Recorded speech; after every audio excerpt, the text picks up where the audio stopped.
자, 한번 상상해 보세요. 전문가들의 모든 지식과 경험이 쓸모없어지고 마지막 희망마저 사라진 절체절명의 위기 상황. 이럴 때 사람들은 과연 누구를 믿고 따르게 될까요? 오늘은 아주 오래된 난파선 이야기 속으로 들어가 볼 건데요. 276명의 목숨을 통해 위기 속 리더십과 생존의 심리가 어떻게 작동하는지 한번 파헤쳐 보겠습니다. 이야기는요, 정말 망망대해 한가운데에서 시작됩니다. 276명을 태운 배 한 척이 방향을 잃고 표류하고 있었죠. 희망은 그야말로 칠흑 같은 바다 위에서 빠르게 사라져가고 있었습니다. 무려 14일 동안이었습니다. 2주 내내 배는 그냥 거대한 자연의 힘 앞에 내던져진 장난감 같았어요. 평생을 바다에서 보낸 노련한 선원들의 지식과 기술, 이 무시무시한 폭풍 앞에서는 아무 소용이 없었습니다. 이게 그냥 우리가 생각하는 그런 태풍 수준이 아니었어요. 유라굴로라고 불리는 폭풍이었는데 지중해에서 북동풀이 서로 부딪히면서 만들어내는 거대한 소용돌이 같은 거였죠.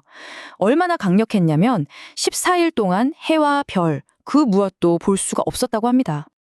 선원들은 정말 할 수 있는 건 다 해봤습니다. 말 그대로 교과서에 나오는 모든 방법을 동원했죠. 작은 구명정을 밧줄로 꽁꽁 묶고 배 전체를 밧줄로 감싸서 어떻게든 버텨보려고 하고 배를 가볍게 하려고 화물도 던져버렸습니다. 나중에는 자신들의 소중한 장비까지 손으로 직접 내던졌지만 소용이 없었어요. 그렇게 하나씩 시도가 실패할 때마다 그들이 평생 쌓아온 자부심과 전문성도 함께 바다 깊은 곳으로 가라앉는 기분이었을 겁니다. 자, 바로 이 지점에서 이야기가 완전히 다른 방향으로 흘러갑니다. 전문가들이 이제 손을 놔버린 그 순간 권력의 공백이 생기잖아요. 그리고 그 빈자리를 정말 누구도 예상치 못했던 한 인물이 채우게 됩니다. 모두가 이제 죽었구나 포기하고 있을 때 저기 배 가장 깊은 곳에 있던 한 사람, 죄수 신분이었던 바울이 딱 일어서서 말을 하는 겁니다. 그의 말은 정말 충격적이었어요. 여러분 중 누구도 머리카락 하나 잃지 않을 겁니다. 하지만 이 배는 부서질 겁니다. 아니 근데 좀 이상하잖아요. 그쵸? 잔뼈 굵은 선원들이랑 로마 군인들이 왜 자기들이 호송하던 죄수의 말을 들었을까요? 그 해답은 바로 사람들의 심리가 극적으로 변했기 때문입니다. 원본 자료에서 이걸 설명하는 비유가 진짜 기가 막힙니다. 바로 금이 간 수박 비유인데요. 한번 생각해 보세요. 멀쩡하고 단단한 수박에는 물을 부어봤자 그냥 굴러 떨어지잖아요. 희망의 말이 들어갈 틈이 없죠. 그런데 14일 동안의 절망과 실패를 겪으면서 그들의 단단했던 자부심에 틈이 생긴 겁니다. 바로 그 깨진 틈으로 이전에는 들리지 않았던 새로운 희망의 메시지가 스며들 수 있었던 거죠.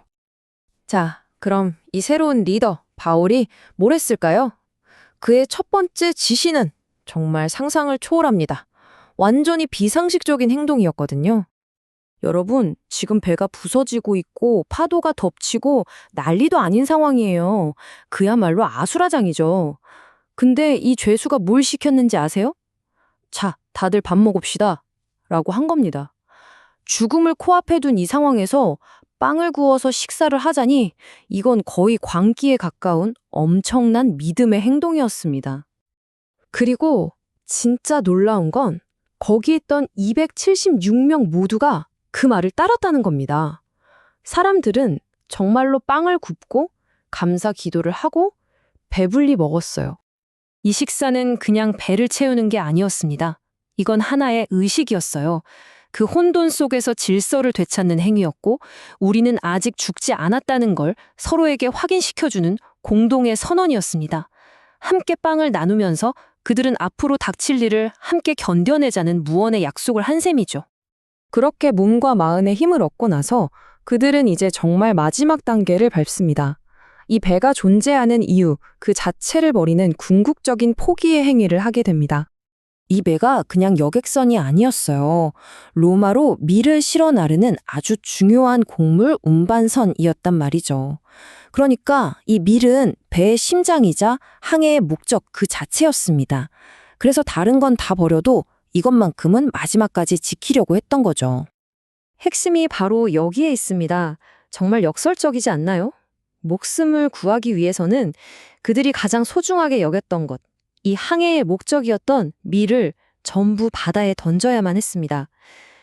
그래야만 배가 조금이라도 더 가벼워져서 해안에 닿을 아주 작은 가능성이라도 생기니까요. 그리고 마침내 동이 터오고 저 멀리 육지가 보이기 시작합니다. 이제 마지막 사토를 벌일 시간입니다. 그런데 해변에 거의 다 와서 꽝! 하는 굉음과 함께 배가 멈춰버립니다. 보이지 않던 모래톱에 걸려버린 거예요. 앞부분은 박혀서 꼼짝도 안 하는데 뒷부분은 계속해서 밀려오는 파도에 얻어맞으면서 산산조각이 나기 시작합니다.